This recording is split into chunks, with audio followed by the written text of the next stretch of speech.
en los diferentes sectores de la sociedad.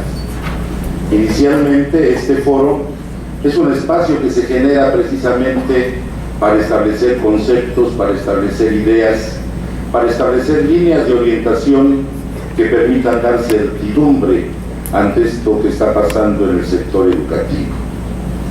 Iniciando y entrando en materia con los señores panelistas que en esta ocasión nos acompañan y que en la diversidad de sus perfiles profesionales y ocupaciones, obviamente también en esa diversidad se encuentra la riqueza de su participación. Primeramente, viendo que esta reforma educativa, denominada como tal, cuando vemos su modificación al artículo 3 y al artículo 73 constitucionales, nos comentan, vemos en la prensa, vemos en los diferentes medios, que esta es una reforma de carácter educativo. Mas, sin embargo, vemos que la repercusión, más que tenerla en el aspecto educativo, la tiene en el aspecto laboral y también con su repercusión en el aspecto educativo. Pero no podemos denominar una reforma educativa cuando estamos dejando al lado la revisión de planes, la revisión de programas, la revisión de aspectos pedagógicos que nos lleven a la mejora de nuestra calidad educativa. Es por ello que se generaría un primer planteamiento en donde yo espero que mis panelistas logren tomar la palabra para irlo esclareciendo. Pediríamos y vemos en este concierto internacional en donde las reformas y pretendiendo establecer una agenda global educativa salen cuestionamientos diversos. El primer planteamiento que haríamos: ¿será esta la reforma educativa que el país requiere?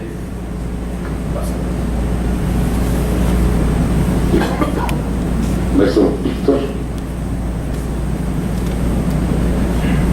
Buenas tardes. Buenas tardes a todos.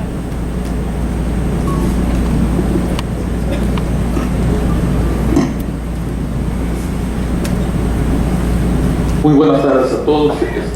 Voy a hacer, gracias por la invitación a las secciones 32 y 56 del CENTE. Voy a ser muy breve, solo un punto de vista externo a los directamente involucrados en este tema. Todas las reformas, más las que han sido clave para la vida política, social y económica del país, no han sido completas. Se han recogido opiniones, se atienden algunos intereses, se llegan a acuerdos y van las reformas.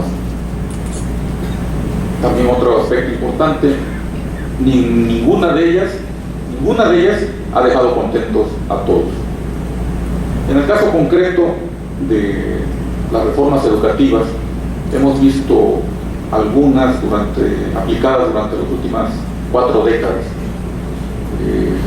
Todas se han reflejado con esfuerzos aislados que no han repercutido en lo que debería ser el punto principal: elevar la calidad en la educación. Eso está muy claro, y por lo que respecta a la actual, desde mi punto de vista, yo lo veo en ese mismo sentido.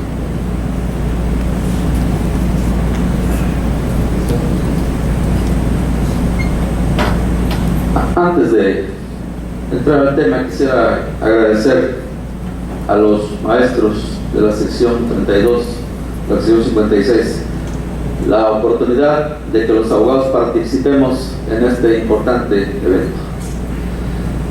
Si bien es cierto que la reforma educativa que el país requiere debe ser una reforma de fondo para que el Estado asuma la rectoría de la educación en México, pero esas importantes reformas que se tienen que hacer consensando, conociendo la historia, conociendo los factores reales del poder, conociendo las necesidades del alumno, del maestro, del padre de familia. De ahí que una reforma a la ligera, una reforma donde no se tomen en cuenta los actores de la educación, es una reforma que no va bien cimentada. Y si por esa reforma se pretende tratar de compensar el atraso en que se ha vivido por muchos años, no puede ser lesionando derechos de maestros.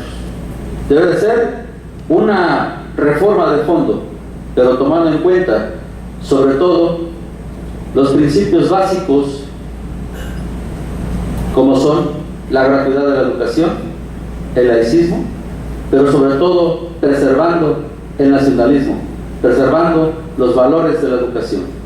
De esta manera consideramos que esta reforma, pues en parte es una reforma que necesita la educación en México, pero debe de consensarse en otros términos.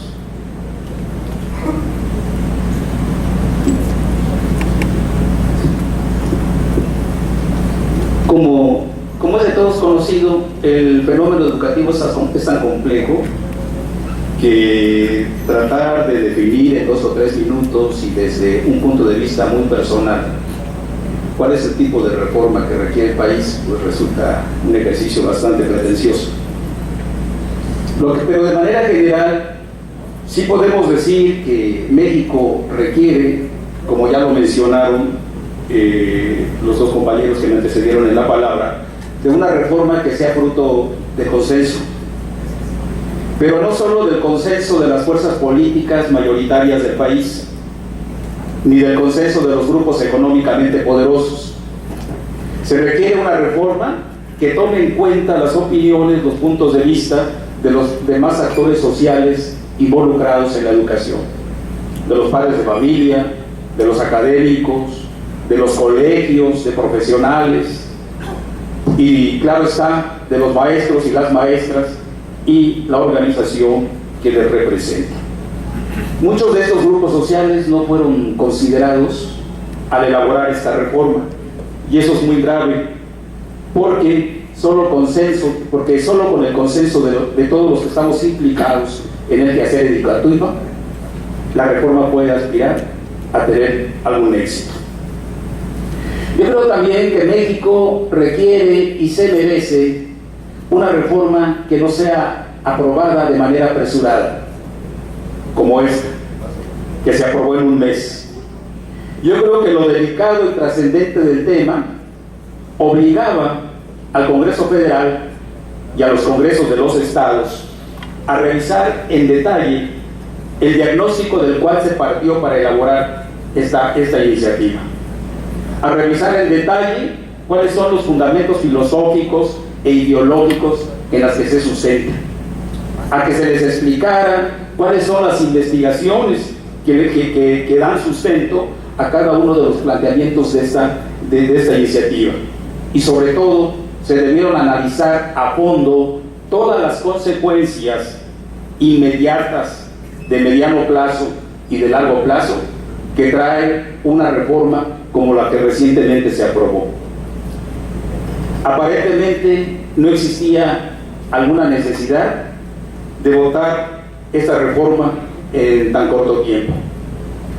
Ojalá que esa debilidad que se observa al aprobar la reforma se supere cuando se tenga que revisar la ley reglamentaria y cuando se tenga que revisar el resto de la normatividad secundaria, como lo es el reglamento de escalafón y el reglamento de las condiciones generales del trabajo. Por otro lado, si bien es cierto que ya desde hace muchísimos años vivimos en una sociedad mundial donde muy difícilmente un país o un grupo puede vivir apartado de los demás, lo cierto es que para que una reforma tenga éxito necesitamos partir de lo que existe, de lo que hay, de nuestra historia, y no para mirar hacia atrás como nos critica Oppenheimer, sino para construir lo que viene. De lo contrario, si no partimos de lo que tenemos, copiamos mecánicamente modelos que quizás en otros países pudieron ser exitosos, pero que no necesariamente lo serán para el nuestro.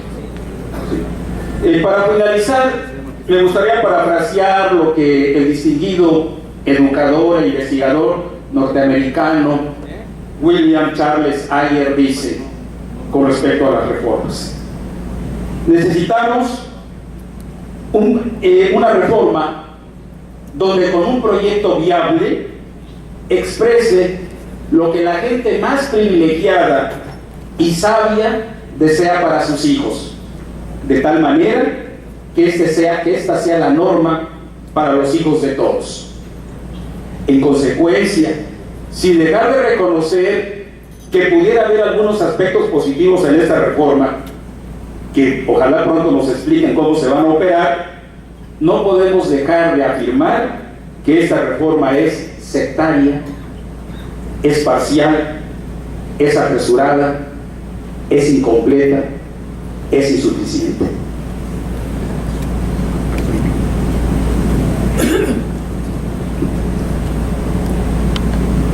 Bueno, pues muy buenas tardes tengan todos. Muchas gracias por habernos invitado a participar con tan distinguidas personalidades.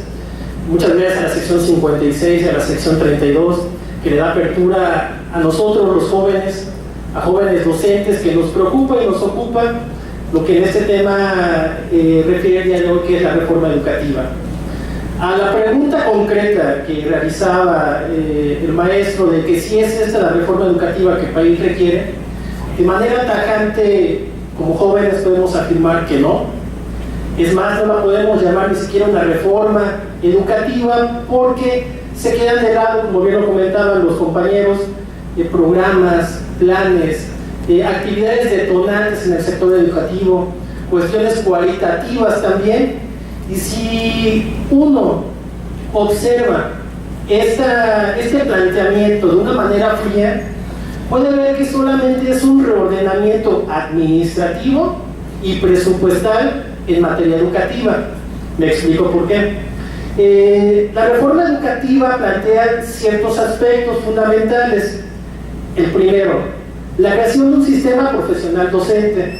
Es una cuestión meramente administrativa.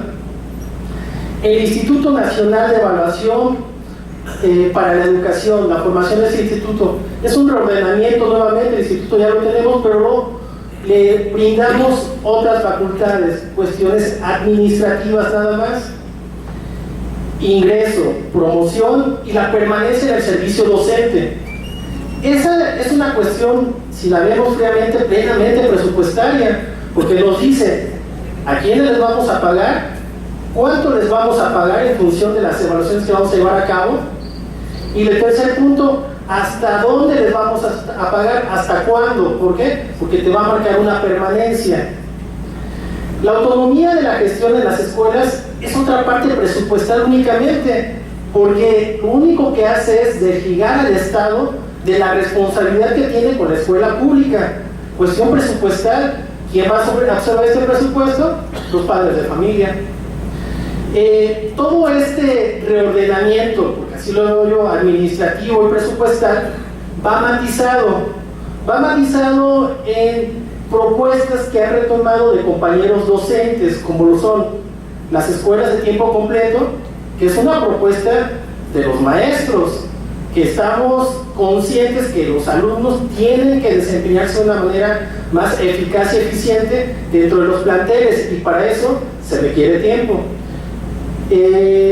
También está la parte de la alimentación al interior de las escuelas, que es una preocupación no solamente nacional, sino de orden mundial. El problema que se tiene de salud y de obesidad al interior de los planteles.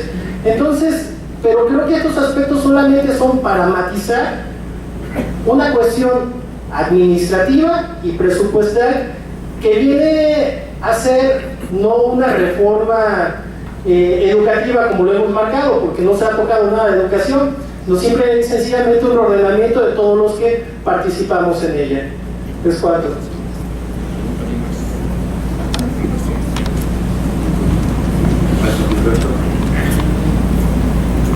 Bien, pues buenas tardes a todos, y quiero agradecerle al maestro Juan, al maestro Manuel, su confianza para participar en este panel, que considero que es muy importante debido a la enorme inquietud que ha suscitado en el magisterio los efectos de esta reforma laboral educativa. Creo que, haciendo un poquito de historia, viene acompañada de una serie de factores que desde hace años han estado incidiendo a través de los medios de comunicación, procurando crear un ambiente para que esta reforma pudiera darse. Yo considero y coincido, creo que con la mayoría de los compañeros que me antecedieron en el uso de la palabra, pues que no es obvio que no es una reforma que en este momento salve situaciones importantes para el país. ¿Por qué? Ya lo dijo el compañero, el efecto de la reforma yo veo que va encaminada por el área administrativa, va encaminada con un sentido político y lleva también un gran sentido económico. ¿Y dónde está el sentido educativo? ¿Dónde está el efecto que buscamos de la educación?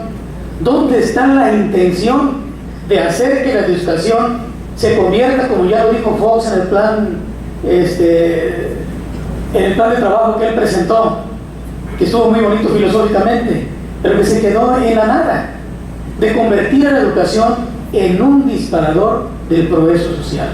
Para que esto pueda ser realidad, se necesita una reforma integral, y esto que se está planteando soslaya casi todos estos aspectos y nos da a entender que es probable que haya una intención detrás de lo administrativo, una intención detrás de lo político, que para los maestros creo que es muy clara, y una intención detrás de lo económico que puede afectar gravemente no solo a los maestros, sino a los padres de familia y a la sociedad en general. Entonces, ¿dónde se queda el sentido de la educación? ¿Por qué se quiere mover la educación? Se tiene que encontrar ese sentido. Si no, pues pierde objetividad cualquier reforma que se quiera intentar. Considero que la reforma que se está planteando es completamente parcial.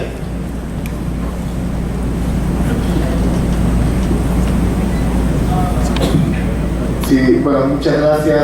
Gracias por la invitación a los padres de familia a participar en estos foros.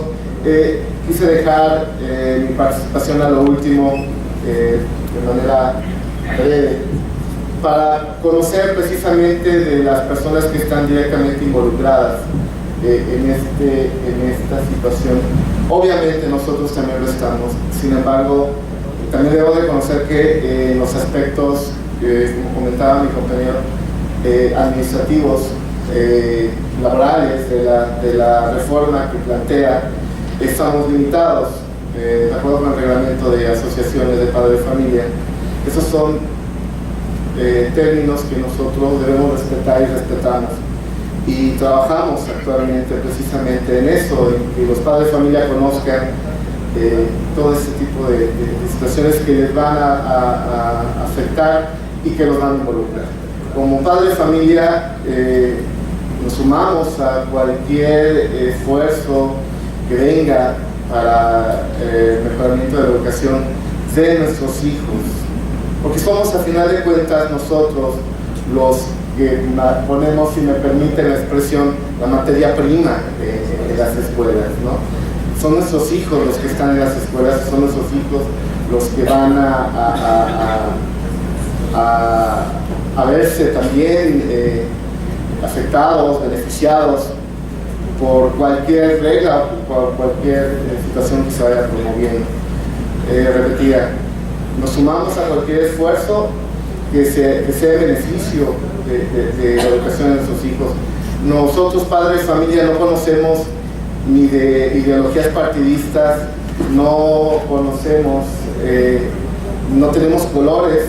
Como padres de familia somos solamente esos, padres de familia preocupados para que nuestros hijos salgan adelante y que tengan esa educación de calidad que merecemos y que merecen nuestros hijos. Agradezco de nueva cuenta la invitación. En esta primera ronda de respuestas, en relación al cuestionamiento si es esta la reforma que el país requiere. Al finalizar daremos una serie de conclusiones y partiríamos en un segundo planteamiento. De hecho, a través de los diferentes medios masivos de comunicación nos hemos enterado de la reforma. Por un lado vemos en la televisión la Alianza por el Pacto por México, que a través de diferentes spots nos trata de vender la parte benevolente de la reforma, pero por el otro lado también, ante diferentes medios de comunicación, nos encontramos con la incertidumbre, con la afectación posible a la educación pública, con la afectación posible hacia los trabajadores de la educación. ¿Cuáles serían los aspectos más positivos y negativos de la reforma educativa en el contexto que actualmente estamos viviendo?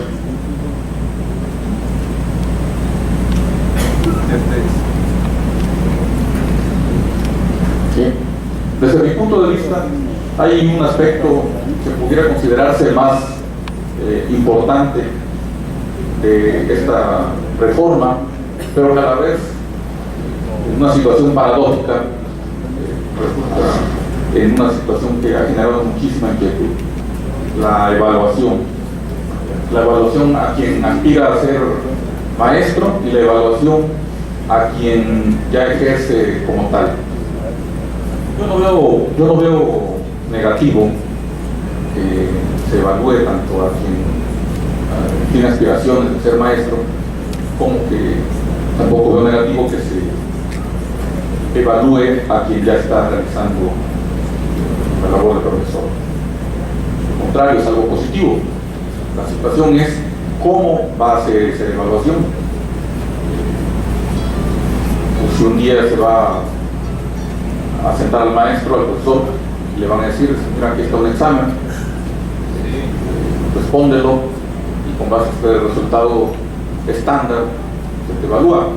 O si se van a tomar en cuenta múltiples factores que inciden en su trabajo. Ahí está el meollo del asunto, y bueno, lo que se observa es que el CENTE pues ha recogido esta inquietud de los profesores y está en esa labor. Maestro Nieto, si están amables. Sí. Bueno, pues yo diría que como toda reforma que se pretende, pues debe tener cosas buenas y debe tener cosas que no se contemplan, y algunas, en este caso, que francamente las podemos catalogar como negativas. Estoy de acuerdo con el licenciado Víctor que la cuestión de la evaluación es importante, y establecer un examen para quien ingresa pues puede ser positivo para la sociedad, para una garantía para los padres de familia. Ascender a un puesto directivo a través de un examen de oposición pues puede también representar una garantía de que la persona que va a tomar el puesto reúne unas condiciones mínimas para desempeñarlo con efectividad y con mejor calidad y salud. De alguna manera les quiero recordar que esto ya se venía haciendo. Sí, ya la Secretaría de Educación de Veracruz, desde antes del 2008 que empezó a aplicarse un examen para las plazas de nuevo ingreso, ya la Secretaría de Educación había instrumentado un examen psicométrico que le aplicaba para ver si se consideraba apta la persona que iba a tomar una plaza, y si no, lo mandaron a que se preparara y que viniera más tarde a presentar el examen para ver si estaría en condiciones de hacerlo. O sea, esto no es algo a lo que el magisterio se opone. Ya lo dijeron también, estamos acostumbrados a estar continuamente evaluados. Y de alguna manera sabemos que la evaluación sirve para que se puedan mejorar las fallas que se tienen, se superen las carencias que existen, se mejoren determinados aspectos y áreas específicas de la enseñanza y del aprendizaje. Por otro lado, se hace una revisión de la relación CEP-CENTE. Esto no había desde hace mucho tiempo entrado, hace muchos años, y pues resulta interesante ver que bajo aquella frase de recobrar la rectoría de la educación, el gobierno dice que esta reforma lleva ese camino. Pues pudiéramos también no considerarlo negativo. El CENTE se dedica a sus funciones laborales y la Secretaría de Educación que asuma sus funciones como rectora de la educación. Hasta ahí creo que vamos viendo que pueden ser muy interesantes estas cuestiones y pueden tener connotaciones positivas. Pero de pronto vemos que se meten con otro aspecto, siguiendo ¿qué? Me preguntaría yo, el término permanencia, por ejemplo. Se habla de la permanencia de gentes que pueden tener por ahí 35, 40 años de servicio, un servidor tiene 42, y que de pronto nos dicen ahora que van a aplicar una ley, cuando el artículo 14 dice que ninguna ley será aplicada de forma retroactiva en detrimento de persona alguna.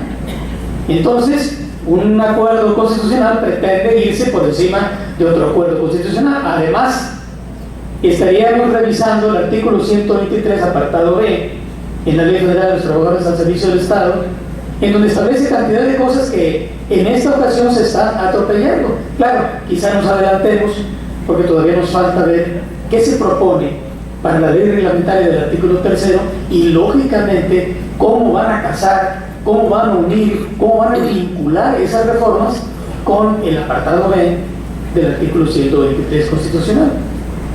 Quizá no veamos todavía cómo vienen, pero hay algo muy grave. Lo que yo veo más grave es el aspecto económico que hace rato mencionaba y que está en la famosa autonomía de las escuelas. Esa autonomía radica ahora en darle a los padres la responsabilidad constitucional y al director la responsabilidad de gestionar ahora constitucionalmente las necesidades que hay en la escuela, que son muchas y todos ustedes los conocen. Se han criticado las escuelas. Este señor Loret de Mola hablaba de una escuela de Apan Hidalgo, que era escuela de fantasmas cayéndose. Por ahí, cuando uno de los representantes de Mexicanos Primero hablaba de los famosos índices de desempeño educativo incluyentes, que lo han sacado ahorita recientemente, el comentarista del radio le dijo: yo conozco una escuela en el Distrito Federal donde los alumnos se quejan amargamente porque son más de 50 en cada aula. Las escuelas están cayendo, los baños están sucios porque no tienen personal, las paredes están cayendo, no tienen mobiliario suficiente, etcétera, etcétera. Hablaban de una escuela secundaria. En eso el señor de Mexicanos Primero optó por no contestar y salir por otro lado. ¿Por qué? Porque esta agrupación es una agrupación instigadora para que esto se haga. ¿Qué se pretende? Esa pregunta yo creo que no sé si se haga más adelante, pero espero tener otra participación para dar mi punto de vista al respecto. Bien, maestro, pregunta, sí, señor. Yo creo que hasta el momento no tenemos elementos suficientes como para encontrarle partes positivas a esto. Quizás también para encontrarle partes negativas. ¿Sí? Visto soberamente, pues nadie de nosotros se puede oponer a que les den computadoras a todos los niños. Es fantástico. No nos podemos oponer a que existan escuelas de tiempo completo. Eso es extraordinario. Es volver a algo que ya se hacía antes con la escuela rural mexicana. No es nada nuevo. ¿Sí? Pero entonces no hay elementos suficientes. Sin embargo, tenemos que ver, de acuerdo con la historia y con la forma en que se han operado en otros países, donde como en México las recomendaciones de la OECD son palabra de Dios, tendríamos que ver qué es lo que puede pasar, infiriendo. Por ejemplo, el sistema de información y gestión educativa. Eso ya existe. Se encuentra en la página de la Secretaría de Educación Pública, el Registro Nacional de Alumnos, Escuelas y Maestros. Entonces, ¿qué caso tiene duplicar una actividad si eso ya existe? ¿Qué caso tiene contratar 17.500 sensores o muchachos que van a ir a cada una de las escuelas para ver cuántos alumnos, cuántos maestros y cuántas escuelas existen? Lo otro, muy preocupante, el servicio profesional docente es correcto que se fortalezca, pero hay muchas cosas todavía por ver. Entre ellos, condicionar la permanencia de los maestros a los resultados de una evaluación. Porque hasta ahora lo que conocemos es que esas evaluaciones, como en carrera magisterial, como en el aprovechamiento escolar de los alumnos, como en los exámenes nacionales, se reducen únicamente a una prueba estandarizada. Esto es, a un espectro muy limitado de lo cognitivo, dejando fuera todos muchos otros aspectos que tienen que ver con el hecho educativo. Pero algo más preocupante todavía es que, tal y como se dice por ahí, los intereses verdaderos, las prioridades de un gobierno se ven en el presupuesto. Si en el presupuesto no se refleja, entonces eso es meramente retórica. El presupuesto 2013 para la educación es de 561.621 millones de pesos. El del 2012 fue inferior únicamente en un 4% a lo que se aprobó para este año. Esto es, si eso lo comparamos con que la inflación fue de 3.57% según datos del INEGI, el presupuesto federal de 2013 no hace sino apenas incrementarse en términos absolutos en una cantidad que le va a permitir ser un presupuesto igual al del año pasado. Entonces, ¿de dónde va a salir el dinero para las escuelas de tiempo completo? Que van a implicar también, o deben implicar, plazas de tiempo completo. ¿Sí? ¿De dónde va a salir el dinero para las computadoras? ¿De dónde va a salir el dinero para la infraestructura de las escuelas? Y lo que es delicado es que si no hay dinero, entonces ahora ya con carácter de ley, sean los padres de familia quienes de manera obligatoria tengan que asumir algo que ya han venido haciendo desde hace tiempo, que es el mantenimiento, el mejoramiento de la infraestructura de los centros escolares.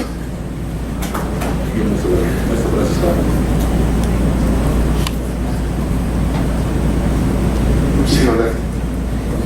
¿Cuál sería entonces el aspecto positivo y negativo de la reforma? Creo y considero que este es uno de los aspectos positivos más grandes. El hecho de estar reunidos y que nos sumen a nosotros como padres de familia en este tipo de paneles, que para conocer realmente hacia dónde va esta reforma educativa. El aspecto negativo, bueno, pues es precisamente la falta de conocimiento que como muchos padres de familia podamos tener de todo esto, que repercusiones y beneficios que podrían tener. Escuché que quizás, lo dijo el maestro Nieto, a lo mejor estamos adelantando porque todavía no existe la norma reglamentaria, ¿sí? Pero creo que esto va a hacer que esta norma reglamentaria, estas reuniones, este tipo de foros, de paneles, va a hacer precisamente que esta norma reglamentaria sea más precisa y sea más coherente con las peticiones, con las dudas que han estado surgiendo y que podrían surgir. Bueno, pues muchas gracias.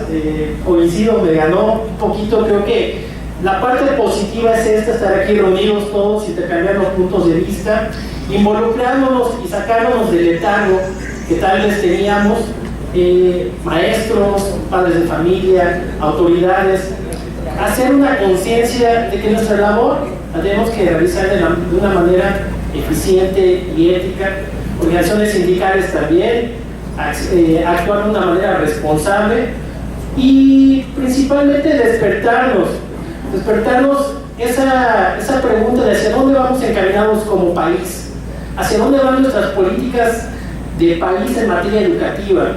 Creo que todos estos foros nos hacen reflexionar y nos hacen ver que pues también la educación es un negocio que ahí está latente, y con iniciativas de esta magnitud pues pueden detonar esos negocios dentro de las escuelas.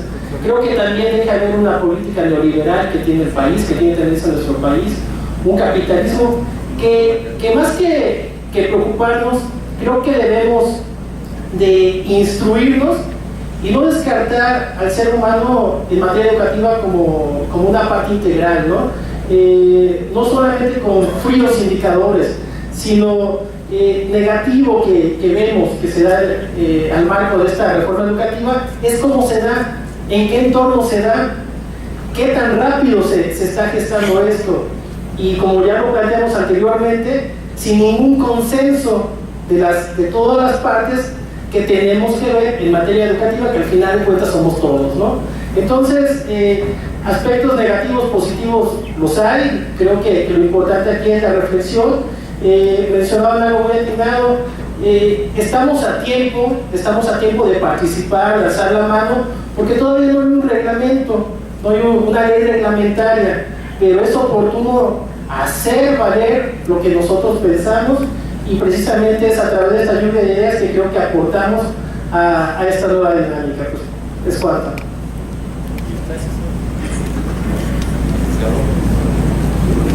Sí. En cuanto al aspecto positivo que podemos ver en la reforma educativa, podemos ver como punto toral la calidad de la educación. Eso es algo muy importante que la sociedad ha venido reclamando por mucho tiempo. Sin embargo, para llevar a la práctica o concretar toda esa reforma constitucional que se está haciendo al artículo 3, es una reforma muy ambiciosa. Para eso se necesita incrementar el presupuesto, se necesita hacer una serie de reformas, no nada más al artículo 3, a otros ordenamientos secundarios. Aquí vemos que se está involucrando ya a los gobiernos estatales, a los gobiernos municipales, pero necesitamos ver si el municipio va a tener la capacidad para sufragar en un momento dado o dar los apoyos para la educación. Sobre todo que muchos de los municipios de México están endeudados, están en bancarrota. ¿Hasta dónde va a tener éxito la gestoría que va a ser el director, que va a ser el maestro, para llevar a feliz puerto todos esos satisfactores que le van a hacer falta para lograr el objetivo principal, que es elevar la educación? De ahí que es importante no nada más concretarnos a ver lo que dice el artículo 3. Necesitamos ver lo que nos va a traer la ley reglamentaria, lo que se van a tener que reformar otros ordenamientos. Habría que echarle una revisada también por ahí al artículo 123 en el apartado B, pero sobre todo también no descuidar que en materia de derechos, pues están también los tratados internacionales, están los derechos del niño, que tiene el derecho a la educación, el derecho del trabajador también, que está contemplado ya también en los tratados internacionales, en los cuales México como Estado los ha suscrito, y por lo tanto se ve obligado también a respetar derechos del niño, derechos del trabajador, el derecho a la educación. Muchas gracias. Una vez concluida esta ronda, en el segundo planteamiento, nos permitimos hacer un tercer planteamiento. Conocemos de antemano, a través de los diferentes medios, los aspectos que toca la reforma del artículo 3 y el artículo 73. Es por ello que se habla de la evaluación para el ingreso, es por ello que se habla de la evaluación para la permanencia, pero también no solamente contempla la afectación hacia los derechos de carácter laboral, sino que también contempla la posible tendencia a lo que es la privatización de la educación pública. ¿Cómo es que atenta esta reforma educativa los derechos laborales de los trabajadores de la educación?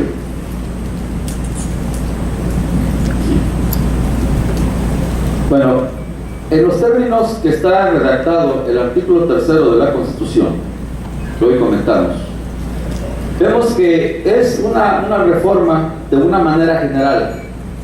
Si bien es verdad que no tocan de lleno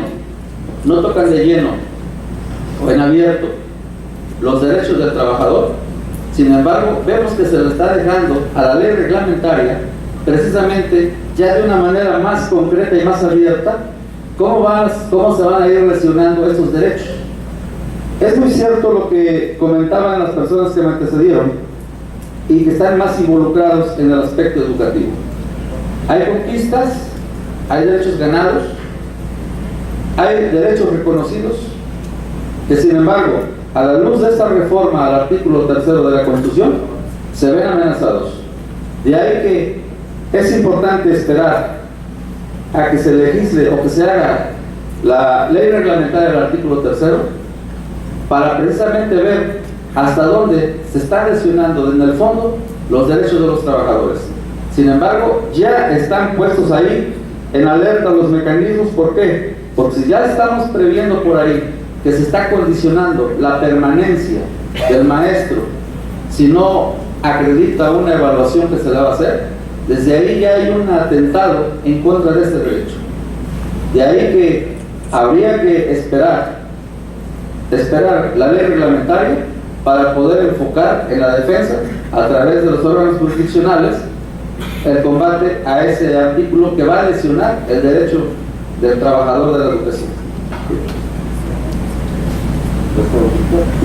Sí, la reforma educativa tal como está ahora, pues no dice en ninguna de sus partes voy a atentar contra los derechos laborales de los trabajadores de la educación, pero ha sembrado mucha incertidumbre. En ese sentido, los presentes, los demás sindicatos magisteriales, pues deberán estar muy atentos a cómo viene ya la norma para no ver afectados los derechos laborales de esta gremia.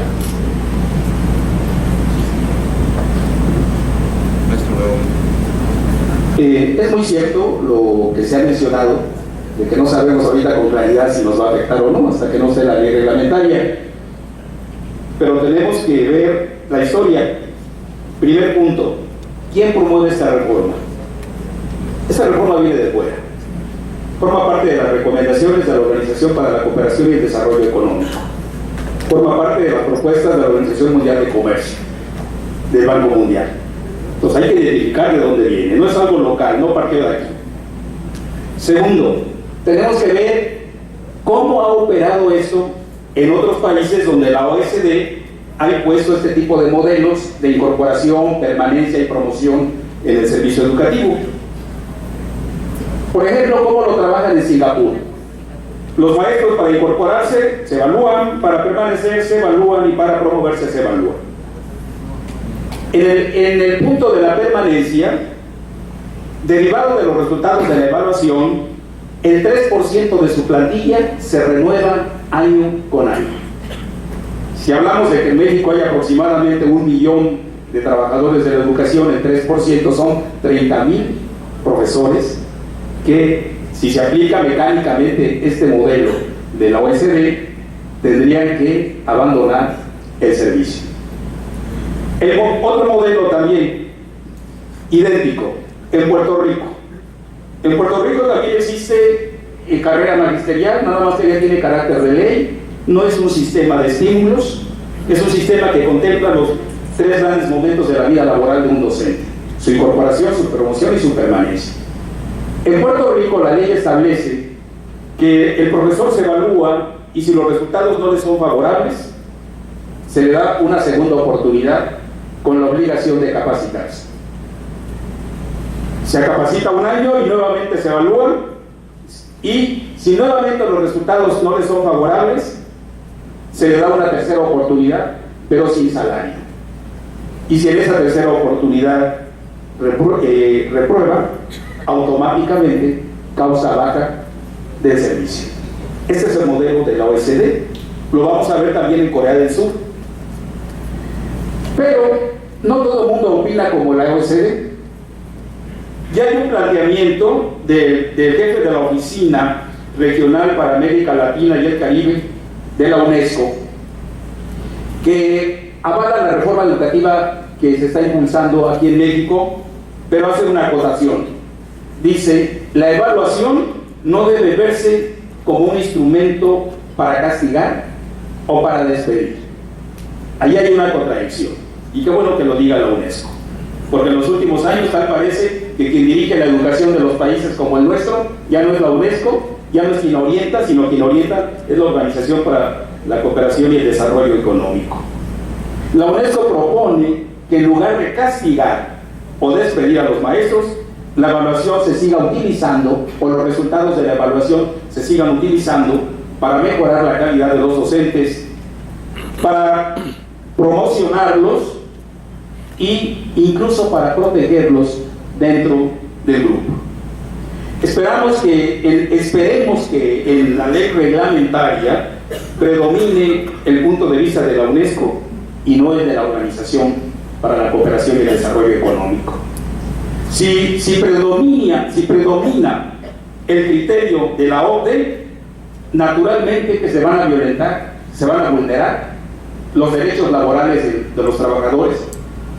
Se violentaría el artículo 3 de la Ley Federal de Trabajo, que dice que tenemos derecho al trabajo, y resultaría vulnerado el artículo 23 de la Declaración de la Declaración Universal de los Derechos Humanos, que dice que todos los seres humanos tenemos derecho al trabajo y tenemos derecho a ser protegidos del desempleo. ¿Alguien más? Sí, muy interesante lo que nos dice el maestro Gaona, y creo que ahí está parte de la base fundamental de este problema que estamos ventilando. Si analizamos la historia, digamos, de los trabajadores en México, vamos a ver que emanados de los gobiernos desde la Revolución Mexicana para acá, han tenido como centro proteger al trabajador, cubrir al trabajador, darle las mejores condiciones para que éste desarrolle su trabajo. ¿Y qué ocurre cuando aparece ese famoso fantasma llamado neoliberalismo, que es una de las formas más atroces del capitalismo, y que se aplicó en México? Algunos dicen que desde el periodo de Miguel de la Madrid, pero creo que la mayoría coincide que se empezó a aplicar de los 90 para acá con Salinas de Gortari, y a rajatabla, causando supuestamente el adelgazamiento del Estado. Todas las empresas paraestatales y todas las dependencias del Estado tenían que reducir. No se tocó en ese entonces al sector educativo, se quedó en espera de algún movimiento posterior y nunca se dio hasta este momento. En ese entonces, pues, se pensaba en el trabajador. Ahora se siguen otros lineamientos, como ya nos lo marcó con toda precisión y toda claridad el maestro Gaona, donde están intervenidos otros intereses y donde hay organizaciones mexicanas que están interesadas en que todo se tase en la productividad, en el utilitarismo que puede dar desde el punto de vista económico, en el mercantilismo inclusive. Visto desde ahí, pues imagínense la cooperación para el desarrollo económico. Su nombre lo dice con claridad cuáles son las funciones que debe estar desempeñando, y sin embargo pesa mucho más la opinión de la OCDE que la opinión que nos puede dar la UNESCO, que continuamente está gastando en una serie de problemas, orientando en diferentes aspectos y con mucho humanismo los sentidos que debe tener la educación. Luego, entonces, creo yo que siguiendo esta secuencia, sí hay un grave riesgo que puede representar para los trabajadores, porque incluso me voy un poco más atrás, me voy al mes de noviembre del año pasado. Las famosas reformas, adiciones y derogamiento de algunos aspectos, algunos artículos de la Ley Federal de Trabajo, nos dejó helados, yo creo que la mayoría, y aquí está el abogado que lo puede decir con mayor autoridad que yo, dejó helados a la mayoría.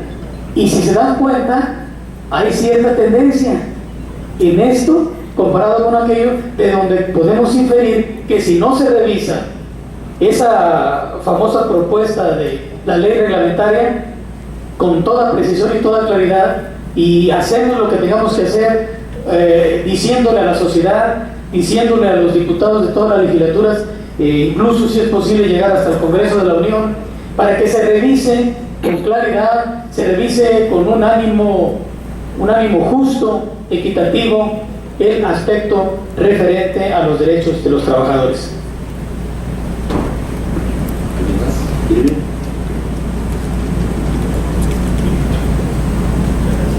Bueno, muchas gracias. Ante la pregunta atenta a la reforma educativa con los derechos laborales, no somos abogados, pero creo que hay primero que ubicarnos. Estamos a expensas de conocer lo que es la ley reglamentaria, entonces solamente podemos suponer escenarios. Hasta no conocer la ley reglamentaria, lo que estamos visualizando son escenarios probables, nada alentadores, por cierto. ¿Por qué? Porque si nosotros leemos la iniciativa de este decreto de reforma, en la parte de los transitorios, sin ser abogado, menciona de manera textual: se derogan todas aquellas disposiciones que contravengan el presente decreto. ¿Qué es esto? Está abriendo la puerta para que la ley reglamentaria pueda actuar de manera libre en la aplicación de las disposiciones que ellas contengan. Esa es la parte transitoria, que es lo que nos puede ejemplificar un escenario probable. Ya vimos cuáles pueden ser: uno marcado por la UNESCO, otro marcado por la OCDE precisamente. ¿Qué sucede si se lesionan los derechos de los trabajadores? En el caso de que se tome como parte económica nada más, pues sí se pone en riesgo los derechos adquiridos de los trabajadores con el sentido de la permanencia. Recordemos que un maestro, para ingresar a un sistema docente, primero pasa por una evaluación, cumple un perfil, genera cierta antigüedad, y es como se logra a través del esfuerzo su derecho a una base. ¿Qué sucede con este nuevo decreto que plantea la disyuntiva de la permanencia? Es poner en juego su base, un derecho adquirido por el trabajador. Entonces, en este escenario, sí se lesionaría los derechos ganados, bien ganados por el magisterio. Ahora, segundo, checando lo que son escenarios, suponiendo, yéndonos al extremo, cese de maestros por cuestiones de evaluación. El maestro que sale de un sistema educativo tiene que buscar trabajo y no va a trabajar